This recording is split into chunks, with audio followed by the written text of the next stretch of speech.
नमस्ते बच्चों। Online class में आपका स्वागत है। बच्चों, कक्षा 9th में पिछले वीडियो में हम मुंशी प्रेमचंद को पढ़ रहे थे। गद्य भाग का पहला चैप्टर, उनकी कहानी पढ़ रहे थे हम, दो बैलों की कथा, जिसमें प्रेमचंद जी हैं वो बता रहे थे। हमने उसका एक पेज है वो पढ़ा था, दूसरा पेज हम पढ़ेंगे। गधे के बारे में वो बातचीत कर रहे थे कि गधा है, वो उपमा जो दी जाती है क्या उसके सरल स्वभाव के कारणों से दी गई है। इसी प्रकार फिर उन्होंने भारतवासियों के लिए कहा कि दक्षिण अफ्रीका में, अमेरिका में उनके साथ जो अन्याय हो रहा है वो भी उनकी अच्छाई की वजह से हो रहा है। वो ईंट का जवाब पत्थर से नहीं देना जानते हैं, इसलिए उनकी निंदा की जाती है। उस सीख के बारे में आगे वो बताते हैं कि जापान की मिसाल सामने है, एक ही विजय ने उसे संसार की सभी जातियों में गण्य बना दिया। जापान की मिसाल वो किस प्रकार दे रहे हैं कि ईंट का जवाब पत्थर से जापान ने दिया तो उन्हें सभ्य गिनने लगे, भारतवासियों ने ऐसा नहीं किया तो उन्हें क्या मानने लगे, असभ्य मानने लगे। अब देखो आगे, लेकिन गधे का एक छोटा भाई और भी है तो उससे कम ही गधा है, और वह है बैल। गधे का एक छोटा भाई और भी है तो उससे कम ही गधा है, और वह है बैल। दो बैलों की कथा अब यहां से शुरू होती है कि गधे का एक छोटा भाई, जैसे गधा है वो भी बोझ ढोने के काम में आता है, दिन रात वो मेहनती एक जानवर होता है, तो उसी प्रकार से मेहनती है वो एक गधा की तरह क्या है, बैल भी है। जिस अर्थ में हम गधे का प्रयोग करते हैं कुछ इसी से मिलते जुलते अर्थ में बछिया के ताऊ का प्रयोग भी करते हैं। बछिया के ताऊ, गधे का प्रयोग हम किसके लिए करते हैं, मूर्ख के लिए, तो बछिया का ताऊ।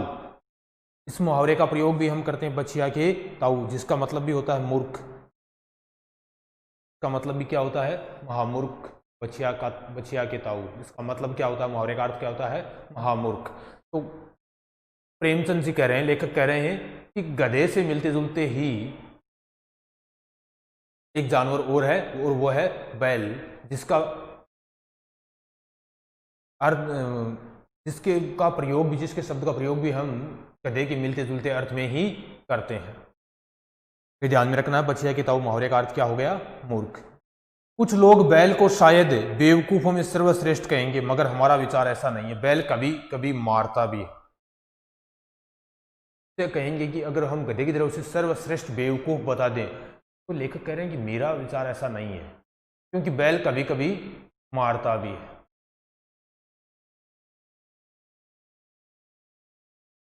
गधा जो है उसके साथ कितना भी अन्याय करो वो कुछ नहीं कहता है, कभी उसको कोई ने बताया कि वो संतोषी जीव होता है, क्रोध रहित होता है।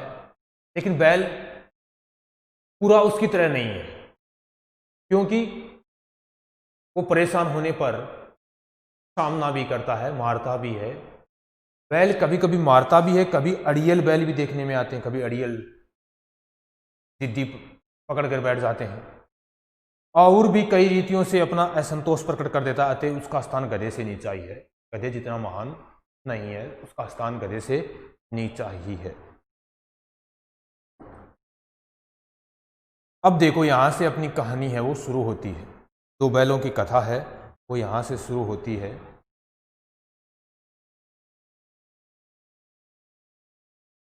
झूरी काची के दोनों बैलों के नाम थे हीरा और मोती। रेखांकित कर दो। दो बैलों की कथा में दो बैलों का नाम क्या है, हीरा और मोती। किसके पास थे, झूरी काची। उनके मालिक का नाम क्या था, झूरी काची। बैलों के मालिक का नाम झूरी काची, और बैलों का नाम हीरा और मोती। यानी झूरी काची एक किसान था जिसके पास दो बैल थे, एक का नाम हीरा और दूसरे का नाम मोती। याद रखने हैं पूरी कहानी में हीरा और मोती कौन थे, झूरी काची के दो बैलों के नाम थे। हीरा और मोती किसके नाम थे, झूरी काची। उनके मालिक का नाम था, एक किसान था जिसके दो बैल थे, दोनों का नाम था हीरा और एक का मोती। दोनों पछाई जाति के थे। पछाई जाति ये जानवरों की एक प्रजाति होती है। पछाई क्या होती है, पछाई जाति जानवरों की एक प्रजाति होती है। तो कौन सी प्रजाति के थे, पछाई जाति। ध्यान में रखना है ये। देखने में सुंदर, काम में चौकस चौकन्ने। देखने में बड़े सुंदर थे डील डोल में, काम में चौकस, काम करने में काफी चौकन होशियार थे, फुर्तीले थे। डील में ऊंचे, यानी शरीर पूरा बड़ा पूरा शरीर था। बहुत दिनों साथ रहते रहते दोनों में भाईचारा हो गया था। अब बहुत दिनों तक वो साथ रहे। पुराने समय में बच्चों बैलों की जोड़ी हुआ करती थी, गाड़ी में दो बैल जोते जाते थे, हल में भी दो बैल रहते थे, तो वो दोनों साथ साथ रहते थे। दोनों को एक साथ हल में जोता जाता था, दोनों को एक साथ गाड़ी में जोता जाता था, तो दोनों में भाईचारा हो गया है, दोस्ती हो गई। दोनों आमने सामने आसपास बैठे हुए एक दूसरे से मूक भाषा में विचार विनिमय करते थे। दोनों आमने सामने या आसपास बैठकर मूक भाषा में, जानवर अपनी भाषा में वो अपनी बातें करते थे, विचारों का विनिमय यानी आदान प्रदान करते थे, एक दूसरे से बातचीत करते थे। और इस कहानी का ये सौंदर्य भी है कि यहाँ पर प्रेमचंद जी ने दोनों बैलों जो हैं उनकी बातचीत करवाई है। एक दूसरे की मन की बात कैसे समझ जाता था हम नहीं कह सकते थे कि वो दोनों एक दूसरे की मन की बात को कैसे समझ जाते थे, ये लेखक कह रहे हैं कि हम नहीं बता सकते। अर्थात बताना क्या चाहते हैं, भावपूर्ण संदेश ये है कि जानवर हैं वो भी प्रेम को समझते हैं। वर्ण्य विषय इस कविता का, इस कहानी का है। अवश्य ही उनमें कोई ऐसी गुप्त शक्ति थी जिससे जीवों में श्रेष्ठता का दावा करने वाला मनुष्य वंचित है। यहां पर देखो कवि ने व्यंग्य कर दिया, लेखक ने व्यंग्य किया कि अवश्य ही उनमें ऐसी कोई गुप्त शक्ति थी, छिपी हुई कोई ऐसी शक्ति है जो जिससे जीवों में श्रेष्ठता का दावा, जीवों में जो सबसे श्रेष्ठ मनुष्य को माना जाता है, जो मनुष्य उस शक्ति से वंचित है। अर्थात मनुष्य किसी की भावना को समझ नहीं पाता, लेकिन जानवर एक दूसरे की भावना को बड़ी अच्छी तरीके से बिना बोले समझ जाते हैं, क्योंकि वो बोल नहीं सकते मनुष्य की तरह। उसके बावजूद भी उनमें ऐसी शक्ति होती है कि वो एक दूसरे की भावनाओं को की कदर कर जाते हैं, एक दूसरे की भावनाओं को समझ लेते हैं। जबकि मनुष्य एक वाचाल प्राणी है, वो बोल सकता है, उसके बावजूद वो जीवों में श्रेष्ठ होने के बावजूद वो इस शक्ति से वंचित है। दोनों एक दूसरे को चाटकर और सूंघकर अपना प्रेम प्रकट करते। दोनों एक दूसरे को चाटते रहते, जानवरों की विशेषता होती है, सूंघते रहते और अपना प्रेम प्रकट करते। कभी कभी दोनों सींग भी मिला लिया करते थे, विग्रह के नाते से नहीं, केवल विनोद के भाव से, आत्मीयता के भाव से। जैसे दोस्तों में घनिष्ठता होते ही ढोल धप्पा होने लगता है। लेखक यहाँ पर क्या करेंगे, दोनों एक दूसरे को काटकर सूंघकर अपना प्रेम तो प्रकट करते ही थे, कभी कभी दोनों सींग मिला लिया करते थे। सींग मिलाना यानी जिस प्रकार लड़ने के लिए दो बैल होते हैं उसी प्रकार से। लेकिन लेखक कह रहे हैं कि वो यहाँ पर विग्रह के नाते से नहीं, अलग होने के नाते से नहीं, कि वो दोनों एक साथ रहते हैं तो अलग होना, एक दूसरे को चाहते नहीं थे, उस लिए नहीं, केवल विनोद के भाव से, केवल मजाक के लिए, अपनी आत्मीयता के भाव से।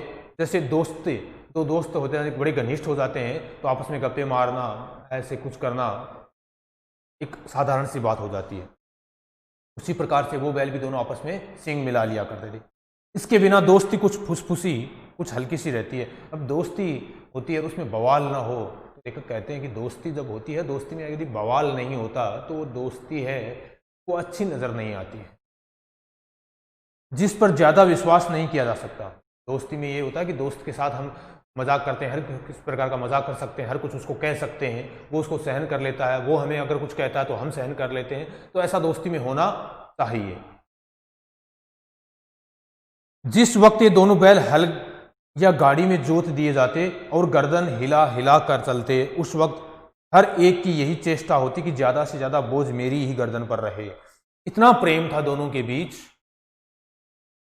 कि जब उन्हें हल या गाड़ी में जोत दिया जाता था, हल या गाड़ी उनसे खिंचवाई जाती थी, तो दोनों की यही चेष्टा रहती थी कि ज्यादा जो बोझ है, ज्यादा जो वजन है वो मेरी ही गर्दन पर रहे, दूसरे की भी ना रहे।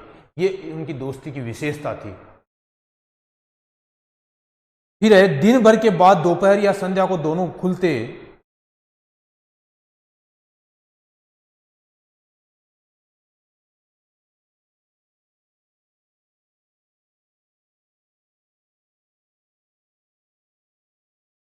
दिन भर की बाद दोपहर या संध्या को दोनों खुलते तो एक दूसरे को चाट चूट कर अपनी थकान मिटा लिया करते थे। जब दोपहर में वो हल से या गाड़ी से उन्हें खोल दिया जाता, फिर दोपहर के बाद वापस जोत लिया जाता, शाम को खोलते, दोनों एक दूसरे को चाट कर अपनी थकान को दूर करते थे, दोनों एक दूसरे को सांत्वना देते थे। नांद में, नांद का मतलब जिसमें पशुओं को चारा डाला जाता है उसको क्या कहते हैं? नांद। जिसमें पशुओं को चारा डाला जाता है, पशुओं को चारा डाला जाता है उसको क्या बोलते हैं? नांद। में खली भूसा पड़ जाने के बाद दोनों साथ उठते, साथ नांद में मुंह डालते और साथ ही बैठते थे। कि पशुओं को जब चारा डाला जाता था, यानी खली या भूसा जो भी उन्हें दिया जाता था, तो उसके बाद वो दोनों नांद में, जिस पात्र में उन्हें वो डाला जाता था, तो उसमें दोनों एक साथ मुंह डालते थे, साथ ही दोनों बैठते थे। एक मुंह हटा लेता तो दूसरा भी हटा लेता था। इतना प्रेम था कि वो ये नहीं चाहते थे कि एक को ज्यादा मिल जाए एक को कम, दोनों बराबर रहते थे। इतनी गहरी दोनों के बीच मित्रता थी, हीरा और मोती के बीच। संयोग की बात, झुरी ने एक बार गोई को ससुराल भेज दिया। गोई का मतलब क्या होता है? जोड़ी, बैलों की जोड़ी, ध्यान में रखना है, लिख लेना ये, बैलों की जोड़ी। बैलों की जोड़ी को क्या कहते हैं? गोई कहते हैं। संयोग की बात, यानी एक दिन ऐसा संयोग हुआ कि झुरी ने एक बार गोई को ससुराल भेज दिया, यानी बैलों की जो जोड़ी थी हीरा और मोती को कहाँ भेज दिया?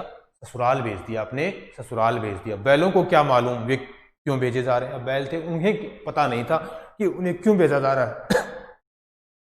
समझे मालिक ने उन्हें बेच दिया। अब बैलों को यह पता नहीं था, क्योंकि ससुराल में किसी काम के लिए, हल जोतने या गाड़ी की किसी काम के लिए उन्हें वहां पर भेजा गया था।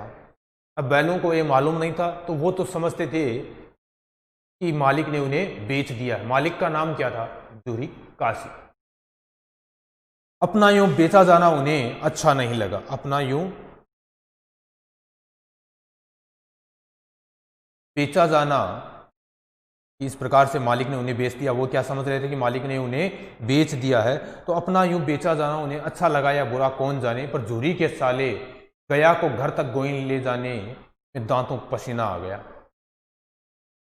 पर झुरी के साले, ध्यान में रखना है, एक पात्र और आ गया, गया। गया कौन था? झुरी। झुरी काशी जो था, जिसके दोनों बैल थे हीरा और मोती, 3 हो गए। फिर चौथा कौन आ गया? झुरी का जो साला था उसका नाम क्या था? गया। झुरी के साले का नाम गया, जो बैलों को लेकर गया।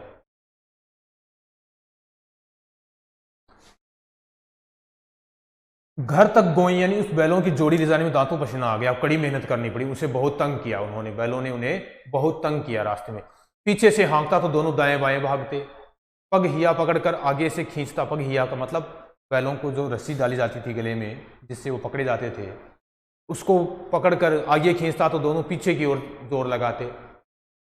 यानी गया जो है उन्हें लेकर जा रहा था, तो उन्हें रास्ते में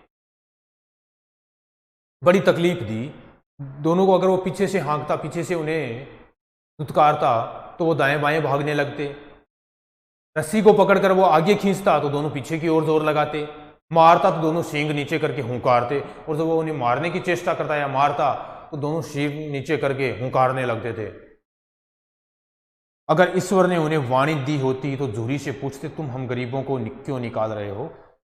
लेखक कह रहा है कि अगर जानवर हैं, वो बोल नहीं सकते, मूक भाषा में अपने विचारों को आदान प्रदान करते हैं, लेकिन अगर कह रहे हैं कि ईश्वर ने उन्हें बोली दी होती, वाणी दी होती, तो वो झुरी से पूछते कि तुम हम गरीबों को क्यों निकाल रहे हो? हमने तुम्हारा क्या बिगाड़ा था? तुम्हारा साथ दिया था, आज तुम हमने क्यों निकाल दिया?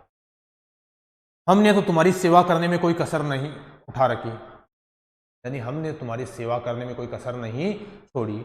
अगर इतनी मेहनत से काम न चलता था तो और काम ले लेते। इतनी मेहनत से भी अगर काम नहीं चल रहा था तो और काम में ले सकता था। यानी वो बैल आपस में सोच रहे हैं, हमें तो तुम्हारी चाकरी में मर जाना कबूल था। चाकरी में यानी नौकरी में, चाकरी का मतलब नौकरी में, कि हमें तो तुम्हारी नौकरी में मर जाना भी कबूल था, क्योंकि तुमने हमें पाला है। क्योंकि झुरी ने उन्हें पाला था, पोसा था, उनको अच्छा भोजन कराता था, तो वो अपने प्राण भी उसके लिए दे सकते थे। हमने कभी दाने चारे की शिकायत नहीं की। तुमने जो कुछ खिलाया वह सिर झुकाकर खा लिया, यानी जो कुछ तुमने हमें दिया वो हमने खाया।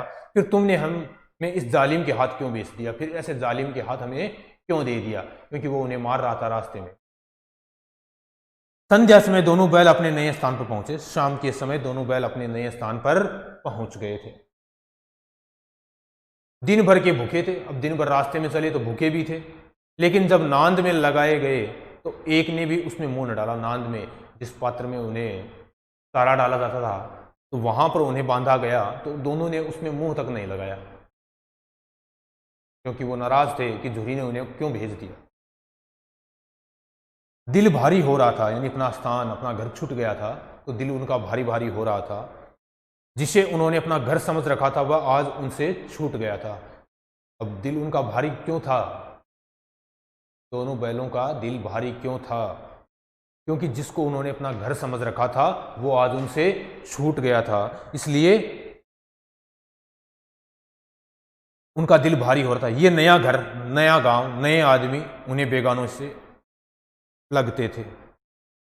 अब नया घर हो गया, नया गांव, नए आदमियों के बीच बेगाने से लगते थे, पराये से उन्हें लगने लगे।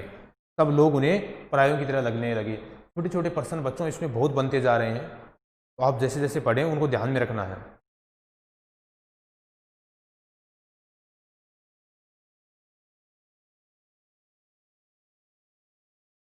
फिर आगे है, दोनों ने मूक भाषा में सलाह की। अब दोनों आपस में मूक भाषा में चुप होकर अपनी जो, यानी जानवरों वाणी तो होती नहीं, बोल तो वो सकते नहीं, तो अपनी ही भाषा में दोनों ने सलाह की।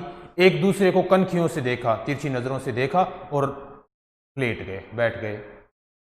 जब गांव में सोता पड़ गया, यानी गांव के सब लोग सो गए, ध्यान में रखना है, गांव में सोता पड़ गया मतलब जब गांव के सारे लोग सो गए, तो दोनों ने जोर मारकर पगहे तुड़ा डाले।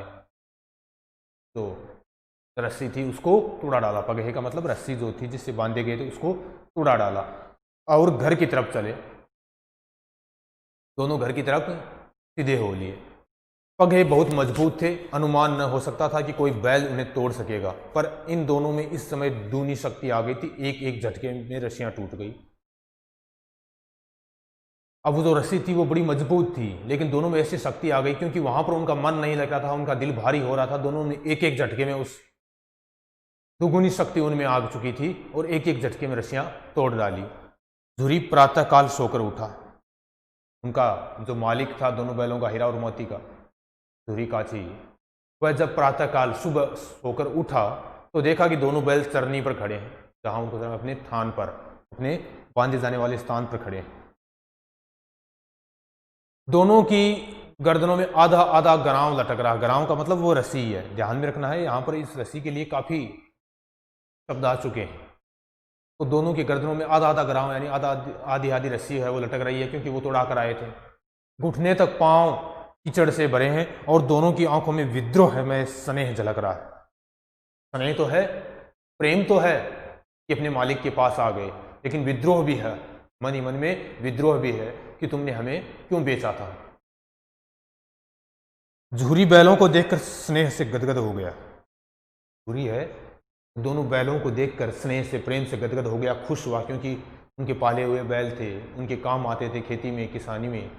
दौड़कर उन्हें गले लगा लिया।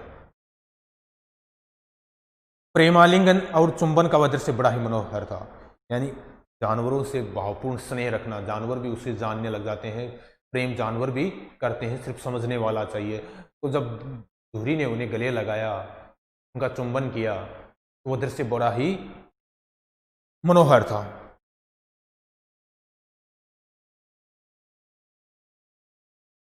फिर है, घर और गांव के लड़के जमा हो गए।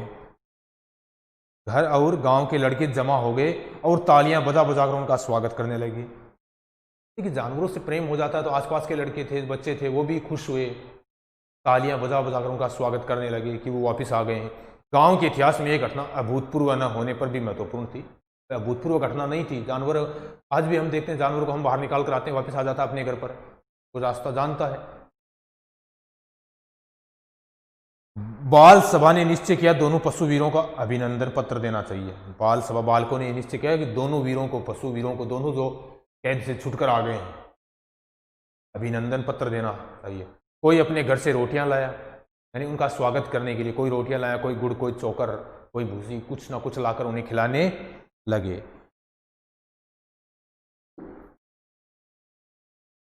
फिर आगे देखिए, एक बालक ने कहा ऐसे बैल किसी के पास न होंगे। एक बालक ने कहा कि ऐसे बैल किसी के पास न होंगे। दूसरे ने समर्थन किया, इतनी दूर से दोनों अकेले चले आए। ये भी देखो कि इतनी दूर से कहाँ वो लेकर गया था, वहां से अकेले चलकर आ गए। तीसरा बोला बैल नहीं है वे, उस जन्म के आदमी है, ये पिछले जन्म के कोई आदमी है, तभी तो इतना दिमाग है इनमें। इतनी दूर से वो पैदल वापस आ गए, अकेले आ गए। वो कह रहे हैं कि हमको बात करते हैं ना कि पिछले जन्म में ये कुछ ना कुछ आदमी थे। इसका प्रतिवाद करने का किसी को साहस न हुआ। दोनों इन बच्चों की जो बातें हो रही थी उसका किसी ने प्रतिवाद नहीं किया, किसी की बातों को काटा नहीं। झूरी की स्त्री ने बैलों को द्वार पर देखा तो जल उठी। झूरी की स्त्री ने बैलों को द्वार पर देखा तो जल उठी। तो यहां पर ध्यान रखना कि झूरी की स्त्री बैलों को द्वार पर देखते क्यों जल उठी। यहां पर प्रश्न बनता है कि वो क्यों जल उठी। वह इसलिए जल उठी क्योंकि उसका भाई झूरी का साला गया उन्हें लेकर अपने घर लेकर गया था, तो वो अपने भाई के यहाँ पर किसी काम के लिए भेजना चाहती थी।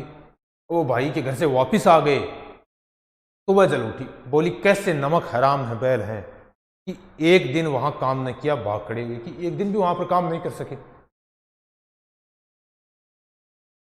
झूरी अपने बैलों पर यह आक्षेप न सुन सका, ये उलाहना, ये आरोप लगाया गया ना अपने बैलों पर कि ये नमक हराम है।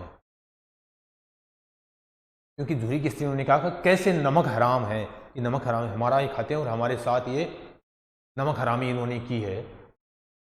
तो वह ये आरोप न सुन सका। उसने कहा नमक हराम क्यों है, चारा दाना न दिया होगा तो क्या करते। कहा कि चारा दाना उसे उन्हें कुछ खिलाने के लिए दिया नहीं होगा, इसलिए वो क्या करते। आते ही स्त्री ने रोब के साथ कहा बस तुम ही तो बैलों को खिलाना जानते हो, और तो सभी पानी पिला पिला कर ही रखते हैं। अपने पति की बात को काट कर कह रही कि हाँ ठीक है, तुम ही बैलों को खिलाना जानते हो, बाकी तो सभी पानी पिला कर ही रखते हैं।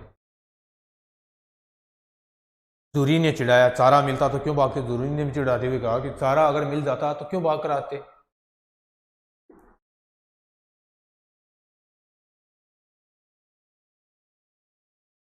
तो ये सुनकर स्त्री है वो चिढ़ गई। भागे इसलिए कि वे लोग तुम जैसे बुद्धुओं की तरह बैलों को सहलाते नहीं है। क्या कहती है, अपने पति से कहती है कि तुम्हारी तरह, तुम जैसे बुद्धुओं की तरह वो उनको सहलाते नहीं है, उनसे प्रेम नहीं करते। अब यहाँ पर देखो, ये भी लेखक ने यहाँ पर उजागर करने की कोशिश की है कि सब लोग पशुओं को पशुओं की तरह ही मानते हैं, उनसे भावपूर्ण संबंध है वो नहीं रखते हैं। झूरी है वो अपने बैलों को सहलाता रहता था, उनसे प्रेम करता था, तो वो कहती है कि वो प्रेम नहीं करते हैं। खिलाते हैं तो रगड़ कर जोतते भी हैं, अगर उन्हें खिला रहे हैं तो रगड़ कर यानी कस कर उनसे मेहनत भी करवाते हैं। ये दोनों ठहरे कामचोर, भागने के लिए दोनों कामचोर थे इसलिए भाग आए। अब देखो कहाँ से खली और चोकर मिलता है। खली और जो चारा मिलता है वो कहाँ से मिलेगा। सूखे भूसे के सिवा कुछ न दूंगी, खाएं चाहे मरे। क्योंकि उसे वो जल गई थी, उसे गुस्सा आ रहा था कि उसके भाई के यहाँ पर ये रहकर नहीं आए, वहाँ से भाग आए, इसलिए वह गुस्से में थी। वही हुआ, मजदूर को कड़ी ताकीद कर दी गई कि बैलों को खाली सूखा भूसा दिया जाए। मजदूर जो काम करती थी उसको कह दिया गया कि इन्हें सिर्फ पक्की कर दी गई, सलाह दे दी गई उसे कि बैलों को खाली सूखा भूसा ही दिया जाना, सूखा चारा है वही दिया जाएगा, उसे फल वगैरह जो कुछ दिया जाता है अनाज वगैरह वो नहीं देना है। बैलों ने नांद में मुंह डाला तो फीका फीका, न कोई चिकनाहट न कोई रस, क्या खाएं। आस भरी आंखों से द्वार की ओर ताकने लगे। बैलों ने जब वही नांद में मुंह दिया, उस पात्र में मुंह दिया, तो वहां पर फीका फीका लगा, क्योंकि रोज जो मिलता था वो आज नहीं था। तो दोनों आशा से उम्मीद से द्वार की ओर देखने लगे। झूरी ने मजदूर से कहा थोड़ी सी खली क्यों नहीं डाल देते, मालकिन मुझे मार ही डालेंगी। झूरी ने कहा कि थोड़ी सी खली डाल दो इन्हें।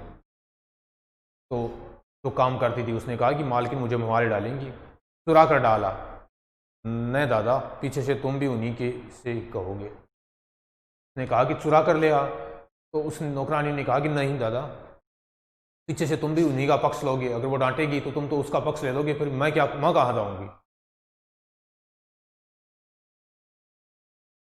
मतलब क्या है कि